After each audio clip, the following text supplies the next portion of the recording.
to come up with is what we call an economic action plan. And the intention of that economic action plan is to have a time-bound plan about how to get the economy performing better in certain aspects in the interest of growth, employment creation. And it's not, of course, for the first time that we engage in an exercise such as this one. I know some folks might have forgotten that what we see now as a positive story of ESCOM actually followed the adoption of an energy action plan by the National Executive Committee, which led to the deployment of Comrade Sputla as Minister of Electricity. When at first it sounded like it was a joke, that deployment, it was a product of that exercise. And that included also a specific framework for the National Treasury to intervene to stabilize the balance sheet of ESCOM and provide them with a debt relief facility that also enabled them to finance maintenance, and it got us to where we are. So we are trying to do that for other sectors of the economy, such as the logistics sector, freight logistics, and so on. So on the agenda, the discussion will be framed as follows.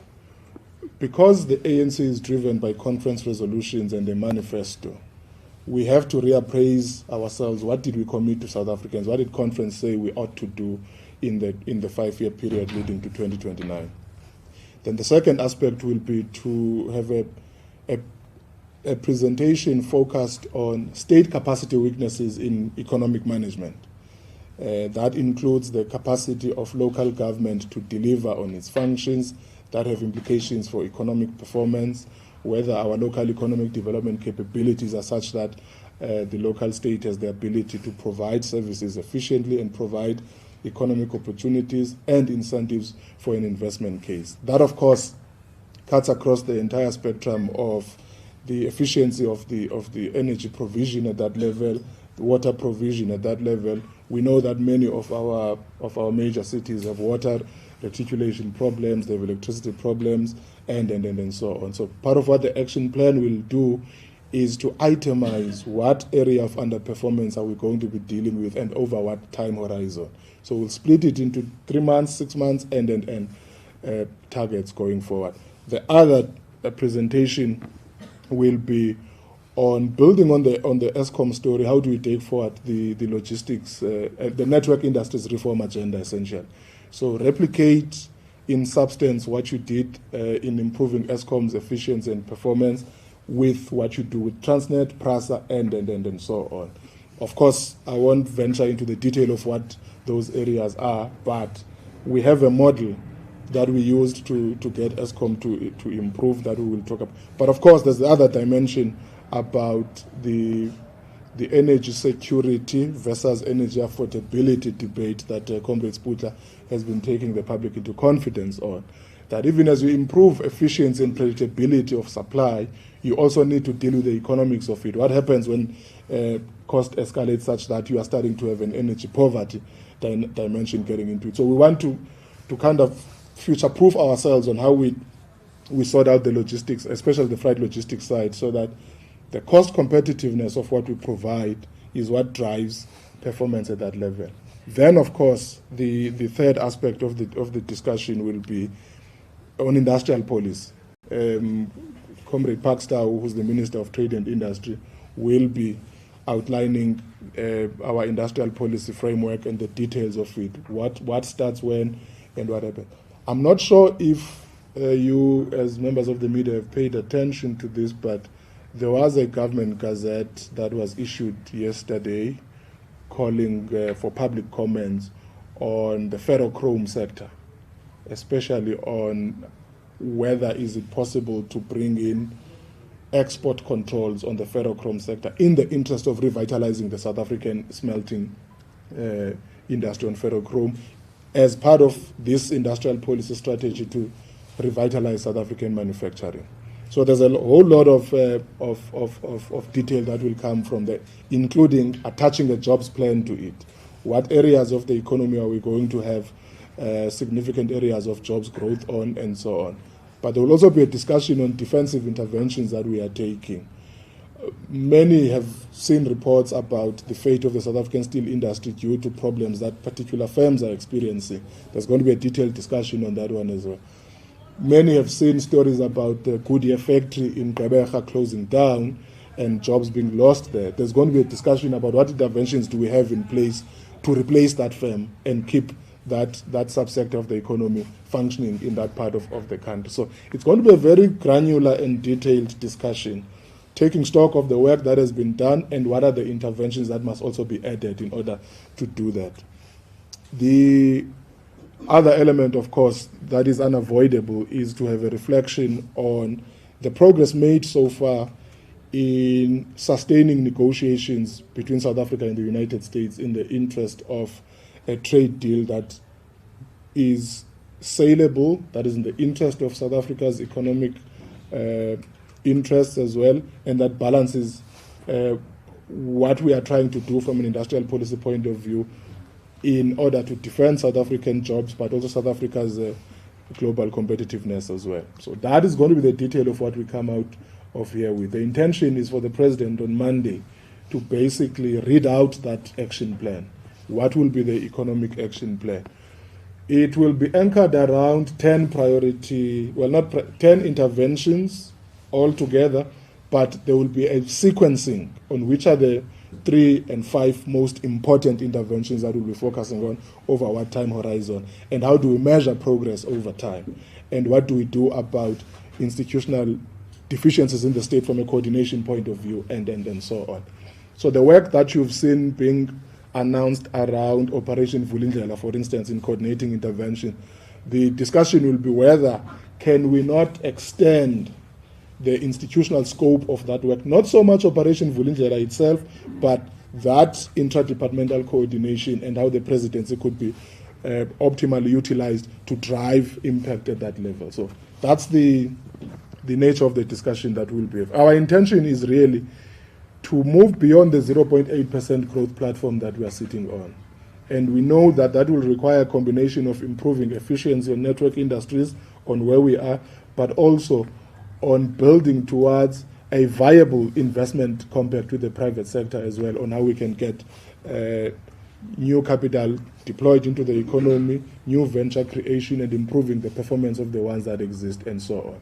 On the industrial policy scope, of course, it will include what we do on the African Continental Free Trade Agreement, what is the work that we're doing on trying to build South Africa as not just the auto hub of the continent, but also as a leader in new energy vehicles and so on.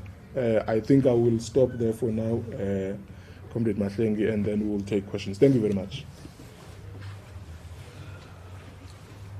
Thank you, Chair of the ETC, Comrade Zuko. As you can see, a very wide-ranging discussion is going to be taking place. I'd like to invite comments and questions from yourselves, and we will then respond accordingly. ENCA, followed by Newsroom, followed by City Press. I'm not seeing anybody else. Please go ahead, Moloto. All right, thanks. My name is Moloto from ENCA. Maybe let's start here with the good story coming out of electricity supply having turned the corner. But how sustainable is that trajectory for a company that has just emerged out of the state capture era? Is its sustainability perhaps anchored largely on, and I know you did say, Minister, when I was there when the results were announced, that no more bailouts, but is its sustainability anchored by perhaps some of the money that it has received so far? Can it sustain that going forward on its own? Second question is about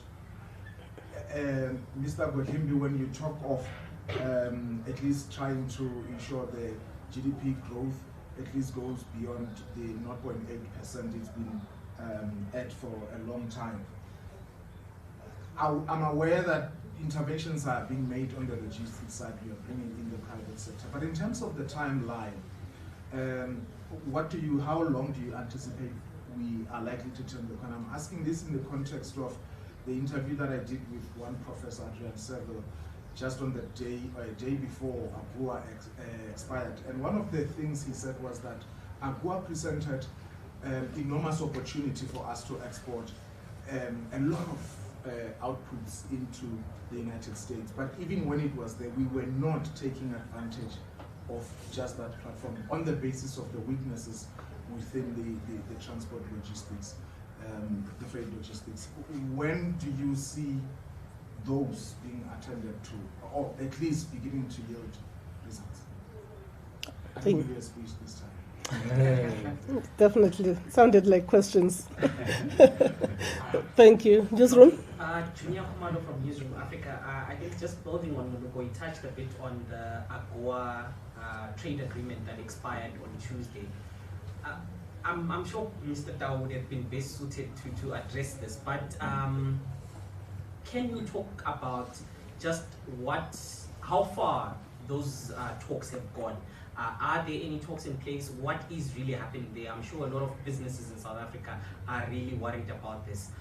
Any updates that you can give us at this point? All right, thank you very much. That will be taken by Comrade Zuko.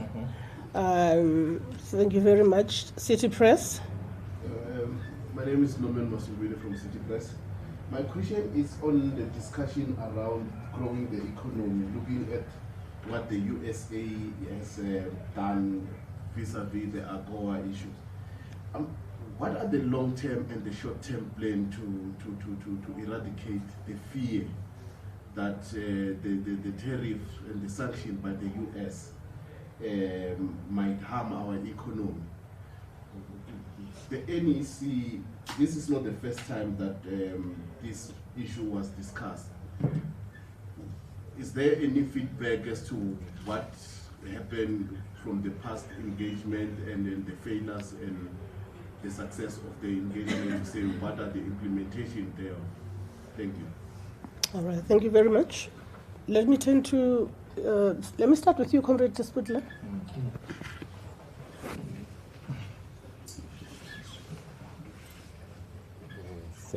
Thank you very much, and good afternoon to everyone.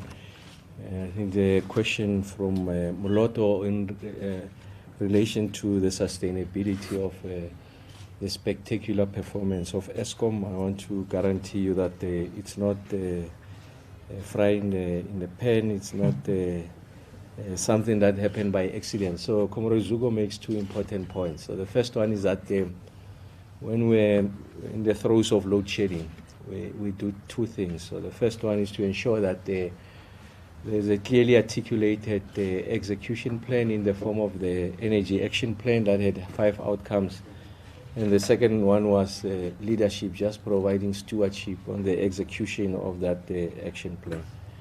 I think the three things that are present in this turnaround. So the first one is that we can't deny the fact that the fiscal support has gone a long way in helping us to ensure that we direct that capital to ensure that the fleet of generating units get to a level where they are able to give us the kind of performance that they are giving us today. And as a result of that performance, you see that we are producing more electricity than we are consuming. Just to give you in numbers terms, when we unveiled the Energy Action Plan, we had reached levels of the performance of the fleet at about 48%, what you would call the EAF. And now as I speak to you, we are sitting at just above 70%, and we are maintaining that consistently.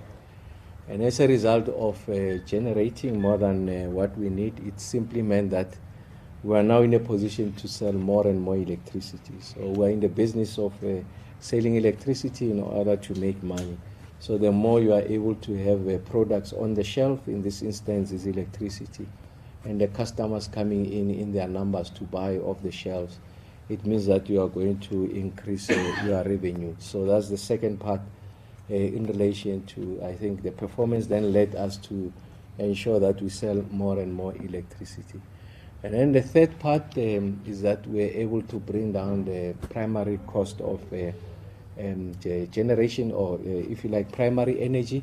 Because we are producing more and more electricity, it means that we don't rely on very expensive energy sources like diesel and you'd have seen that we are better off compared to about the past 2 years, about 17 billion rands, and that goes direct to the bottom line. And what the team has also done was to introduce efficiencies across the ESCOM, if you like, various areas of ESCOM. So all of those things, I mean, if you like, they're structural, and that's why I'm confident that we will be in a position to maintain this path.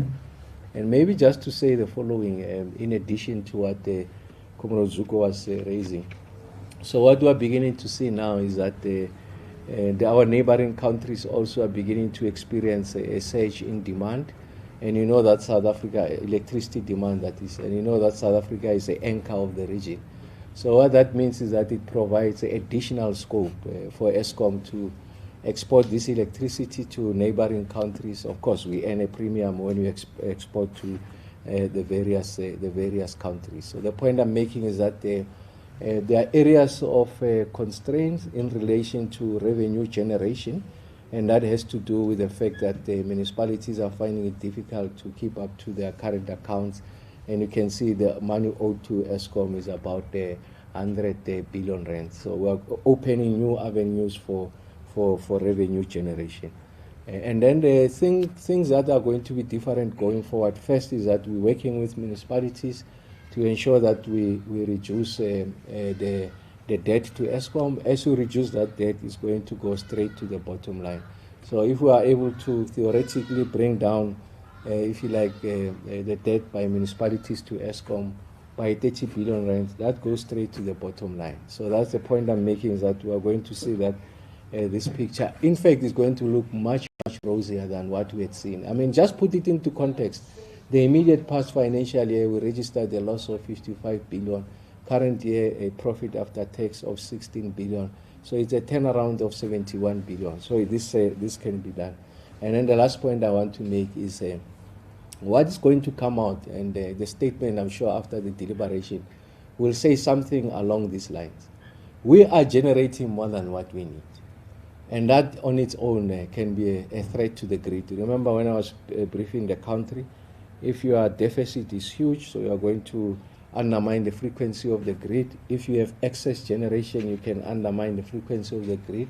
So what that means is that we are able to have a better and productive engagement with those sectors of the economy that are the big guzzlers of electricity. So we have something, so that's why we are at an advanced stage with the ferrochrome industry to say we can use this lever to ensure that, one, the smelters don't close, and two, those that have closed must open, because I think if those that are closed can open tomorrow, I think it's upwards of 2,000 megawatts. But what is important is what is going to go to the National Revenue Fund, the taxation that we are going to earn as a result of that beneficiation. Just to give you a sense, when we export chrome ore in its raw form, it fetches about $150 per ton. If we were to do the value addition, that is smelting, and that, it gives us $1,150 per ton. So it means that the Comrade Enoch is able to collect much greater or much more, and then that money can be reallocated. So we are going to use this additional excess capacity and see how we are able to advance our national interest, how we are able to advance economic growth. And as Comrade Zuko has said, I think there's a template that has been designed on the ESCOM side, and I think that template can be exported to other sectors of the economy, not only the network industries, but we have seen that the first people to move along the lines of ESCOM is Comrade Barbara, the transport sector. You can see the kind of reforms that are there. And we think that the given time is going to yield almost similar results as we are seeing in ESCOM. So once you get the electricity and the logistic going, you have resolved your, if you like, the structural constraint, and then the South African economy will have a greater prospects of growing. We have targeted the growth of about 3% plus. Of course, you can argue it's over-ambitious. That's the nature of this planning. So we know what are the levers to pull for us to get to that stage. And that's what Comrade Zuko, on behalf of the ETC, will present to the NEC. NEC will have a deliberation on that and come with the action plan to be able to get the South African economy going. Thanks.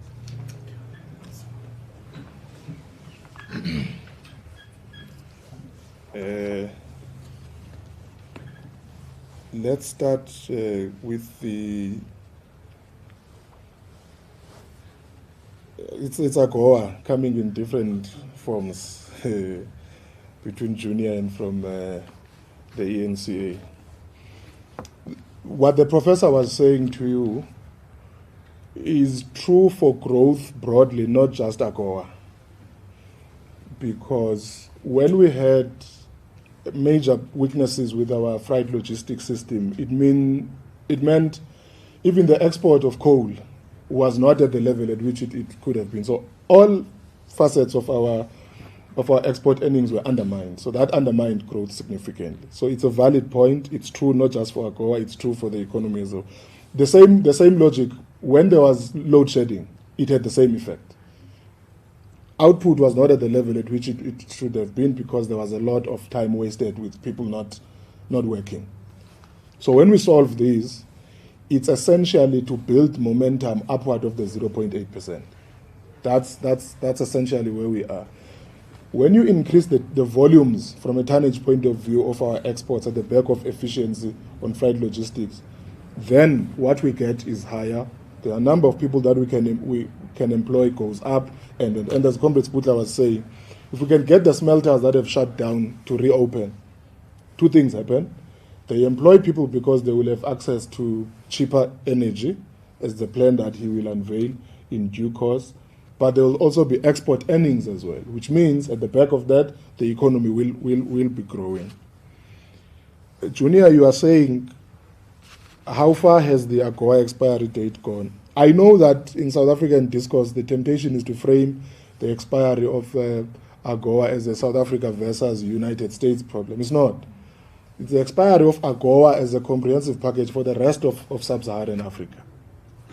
It expired on the 30th of September. But there's appetite in Washington to have at least a one-year extension. I think Minister Tau did explain this, I think last week. So that discussion is there. That's a separate track of conversation to the South Africa-US deal that Norman is asking about. Even on that one, Norman, there's significant progress made, and I think Minister Tau did explain this as well. The tricky part on what we can do as an update, which I always try to say to you, Norman, is you don't negotiate at a stadium. When you are negotiating, you can't hold a loud hailer and say, oh, Norman is asking for 2 rands. I told him I don't have it. That's not negotiation. So there's a limit to what you can reveal without undermining the very substance of the negotiation. The important point to be made is, between May to now, the South African and US negotiating sides are in constant communication. There is a constant exchange of arguments. The side will provide a text that proposes 1, 2, 3, 4. The other side will then have a counter response and so on. That's the nature of trade negotiation, including before Liberation Day, as President Trump calls it. That's how trade deals are generally negotiated. But of course, our strategy, which will be part of the action plan that the President will speak about on Monday, is to try to coordinated stakeholder engagement to allay the fears that you are talking about. We appreciate that, as we can't get into details in public, but there's a level of stakeholder engagement in taking certain sectors of the economy into confidence, including labor, and we've been doing that. We've been using the Network platform, for instance, quite frequently to bring labor and business into confidence about how far we've gone on this negotiation. But if we were to hold a press conference that starts to read in detail every element of what we're negotiating, we could lose even that which we had gained over the negotiation table. That's just the point. A parting shot on the ESCOM sustainability. I think Comrade Sputler, because he's concerned, he's a bit modest about the work that they've done on that score. But I think there is no significant risk of backsliding to the period you were talking about. There is no significant. Both from a governance and shareholder department relationship point of view, there's been important work done there. The board has the autonomy to execute the strategy, and they've been doing that diligently under Chairman Mteto Nyati. But they have the consistent support of the shareholder ministry. That is why when they even do the announcement of results, they do it together.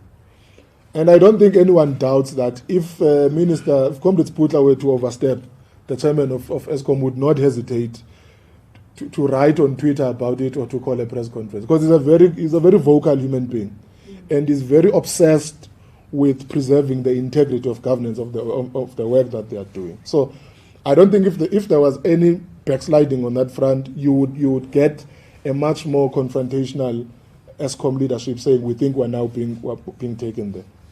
And Comrade Sputla, even on the financial modeling thing, one of the things that happened, which is a good blueprint, was, people speak about bailouts and so on and say, no, these bailouts don't work, and then what. If you look at the detail of that financial package that was provided to ESCOM and move beyond the backhanded comment about bailouts, you actually see something that was very useful. It was structured with very specific conditionalities on when a drawdown by Treasury will be allowed. It related to specifically detailing which elements of the business must be financed. So you don't give it to an entity and allow them to disperse the money at will. You target specific reform areas and say the drawdown will only be allowed if you are financing maintenance in order to improve the operations of the business so that it could stand on its own. You'll only be allowed a drawdown if a portion of it goes to service your debt to this margin, and so on. And from where we are sitting, ESCOM is in good position to assume greater responsibility for the totality of its balance sheet. And as Comrade Sputla was saying, as their performance improves upwardly, so is their capacity to finance their own operations. And that was the business model problem that ESCOM had. And our intention is to replicate that across the state sector and get our SOEs to be as efficient as possible so that they don't put pressure both on our sovereign credit rating, because if there are problems at that level, even the sovereign outlook is affected, and that then leads to a spike in the debt service cost that the National Treasury must deal with. So getting these SOEs right is in the interest of overall public finances as a whole. And as we sit here, we are confident that we're doing well. I'm very confident that what the President will be announcing on Monday will be a very concrete and very inspiring outline of what we are committing ourselves to, and stuff that we can be held accountable on, because it will have timelines as well attached to it. But the detail of it will come after the deliberations in the National Executive Committee. And as Comrade Sputla was saying, I'll be the first person to set the scene, not doing rhetoric now about what resolution was taken in conference. We have that as a blueprint, but how have we distilled that into an action plan that can be measurable? Thank you very much. I think Zogo is already giving closing comments, but now somebody is just spoiling the party. I'd like to thank these comrades for just taking you, members of the media, into confidence. Yeah, is it pressing? But go ahead. Yeah, just clarity. Whether I heard Mr. Ramaphosa properly, that the ambitious target is to grow the economy at least by 3%. Yes. But then I am reminded of the remarks made by Governor of the Reserve Bank, Leseja Hana, who I think 2 months ago, where the National School of Government essentially lamented not only the fact that over the decade we have been growing by 0.8%, but by the fact that, despite the fact that we have had peace in our country, but we are doing worse than, in his words, 87% of countries or economies. And countries that we are doing better against will include those that are in a war or in some fiscal or economic crisis like Lebanon, as well as South Sudan. I want to ask, and I know you did mention some 10 priorities, but you didn't want to outline those, but perhaps give us a glimpse to say, was the economic underperformance over the years purely as a result of the electricity uncertainty, to the issue of logistics, or there were at least, if you can, give us two major impediments that you really believe they were also dragging us back, and this meeting will certainly be attending to those that you believe will at least lift us out of this mess. Okay, I was going to close, but this is mission critical that we clarify our position on this. I'll ask you to speak. Very critical. I didn't quite hear what the governor said about war-torn countries and so on. I'll share the statement. And that comparison. But we've not been trying to pretend that our economic performance has been anything but what it has been. We've accepted and we've explained on numerous occasions that we've been performing in a very dismal manner economically. That's a fact that we've accepted. We set the 3% growth target because if you don't anchor a growth point, you will not think in a very technical way about how to achieve it. So that 3%, it's ambitious, and we want it to be ambitious, and we will work towards getting it right.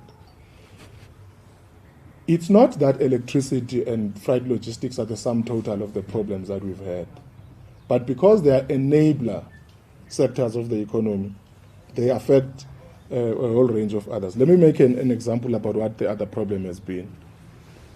Gross fixed capital formation has been very low, which means both the South African private sector and the public sector have been allocating capital into investment in a suboptimal manner.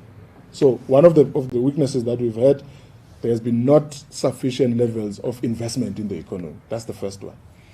We can argue that it is a function of business confidence, it is a function of this, that, and the other. So part of what the action plan will attend to is, what are we going to do to get that right? What is it that we are going to do to cultivate better business confidence and encourage investment? What has undermined public sector investment mostly has been inefficiencies in the state, which is the other point that I was making, including the state capacity problems on project management and project execution. Make a simple point to illustrate this as well. It is one thing to say we want to build, let's say we want to build a bridge. It is a different thing to be in a position to say we want to build a bridge, we will allocate this amount of money, and we would be done with that bridge in 8 months' time. That's the capability that the state has not had in a long period of time, and it's part of the areas of focus that the NEC meeting is going to deal with. The other point that I can make, for instance, as well, is that credit extension in the South African economy for productive investment has been falling over the years. It's a function of a whole range of factors as well. So SMEs are not getting as much capital as they would want in order to lead to productivity growth. We will have to address that point, and that's part of what the action plan will do. The cost of capital has been going up over time. We need to think, what is it that has been the underlying driver, and how do we get it right? So if we combine all of those variables, add them to the electricity and the freight logistics, you get the picture of why we've been performing in the manner that you and the governor are explaining as comparable to war-torn countries and so on. I'm not mentioning any country by name, but the picture is accepted. All countries are dealing with macro-social variables that are different, and that translates to growth in different ways. But as I was saying, what the president will be unveiling on Monday, it will answer even those questions as well. We try to be as candid as possible about the weaknesses that we have, and we intend on coming out of this meeting on Monday with a much more measurable sense of how are we going to turn those things around. And as I was mentioning, the 10 focal areas, sure, we will explain what they are, but the detail will be much more expansive as well. But yeah, thanks. I think we are done on that score. Thank you. All right, thank you very much, colleagues. And just a quick reminder that we have that closing address where the president will present the action plan is open to members of the media. Just to alert you in advance, on Monday, time to be confirmed via a media advisory. If there are any other matters that we wish to communicate, we will also communicate. But at this stage, we are done for the day. I'm sure that is pleasing because we always keep you until late. Thank you very much. The question, I don't know if you can respond to this. The question